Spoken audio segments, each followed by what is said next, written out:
I'm glad I stopped early yesterday to look at my plans and kind of assess where I was with this, because I did screw this up. And as I was looking at this morning, I realized that I confused the short inside legs with the longer outside legs. So actually the holes that I made in these should be on the inner legs, and then these outer legs now have an extra hole. I think I can just plug that. I don't think I need to cut all brand new boards. On the two short inner boards, I only drilled one hole on the end of each one. I don't know what I was thinking. How in the world would these pivot with only one hole on there?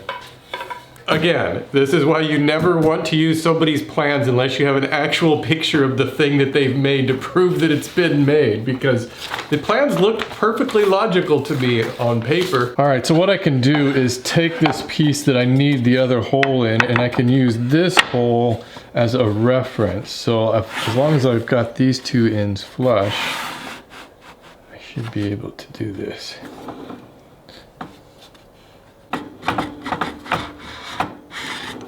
Just remove that, drill the hole.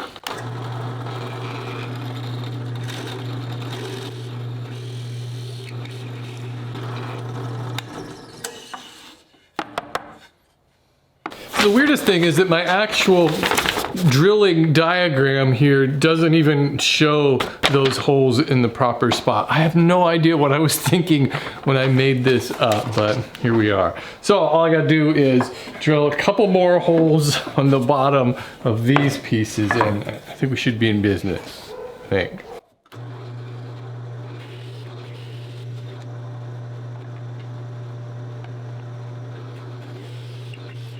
That wasn't too bad. All I gotta do is plug these two bottom holes on the long pieces. So I've got some more of these dowels I'll just glue in there.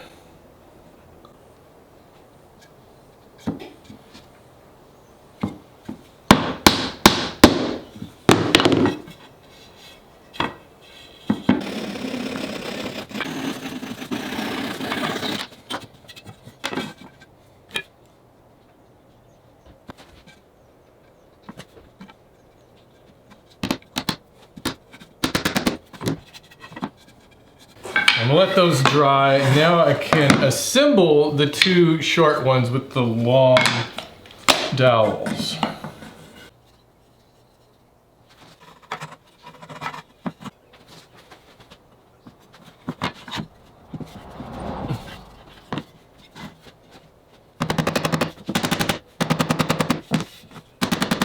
I have a couple of tips about buying dowels, because a lot of times what happens is that you might buy one dowel that fits really loosely and then another one that you can just barely get in.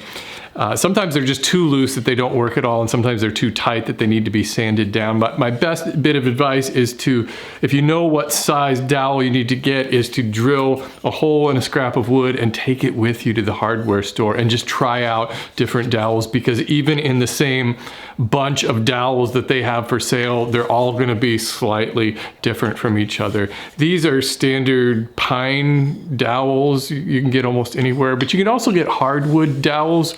You know, if you can, spend a little extra money and get those, because in general they'll be straighter and the diameters are probably more likely to be consistent.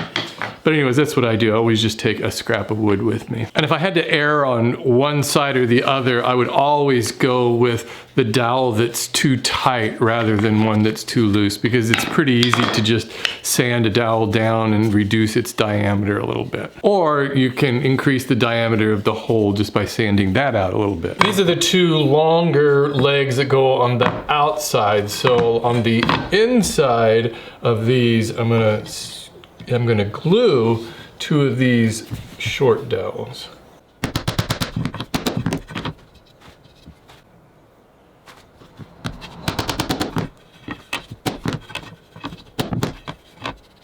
So these are gonna be the outside legs, and there's no glue on these pins here because those are gonna go on the inside, making that pivot. So what I need to do here is put a dowel that's gonna go into this part. So what I want to do is glue again on these, glue that side. This side won't have any glue, and that should stay in there since this is attached to the underside of the table. It's kind of pressure fit. Again, this all makes sense on paper.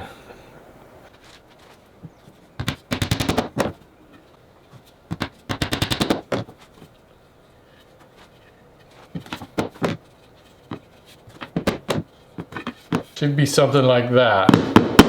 Should work. Guess we'll find out together.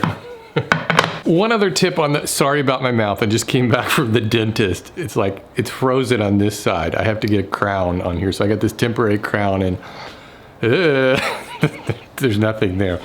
One other thing I wanted to put, see, now you're not gonna look at this. You're gonna just look at my mouth. You know what I'm gonna do? I'm gonna switch to a different lens. I don't need a different lens, I just need a different angle. I'm gonna cut off my head in this shot. You don't know what's going on up here.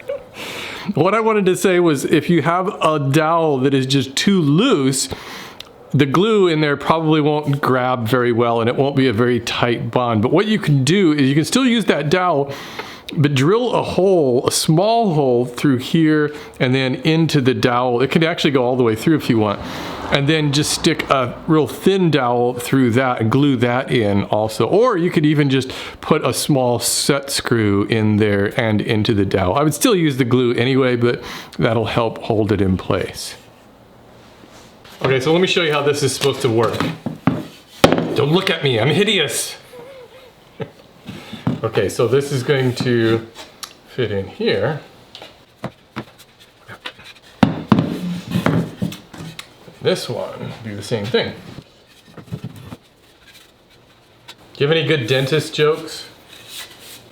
Okay, but here's something really weird about the dentist is when they make this crown, they have to do this mold and it's this rubbery gel stuff, you know, and then they put it on there. And is it weird that I find that really oddly satisfying to bite down on that. It's just like goo and just, and then they wait and then they just peel it right off. I'd like to have some of that goo just to bite down on, you know, just recreationally.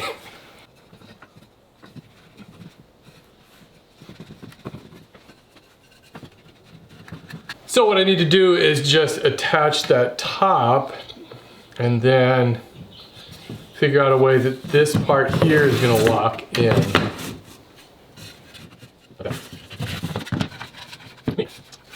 But you know what?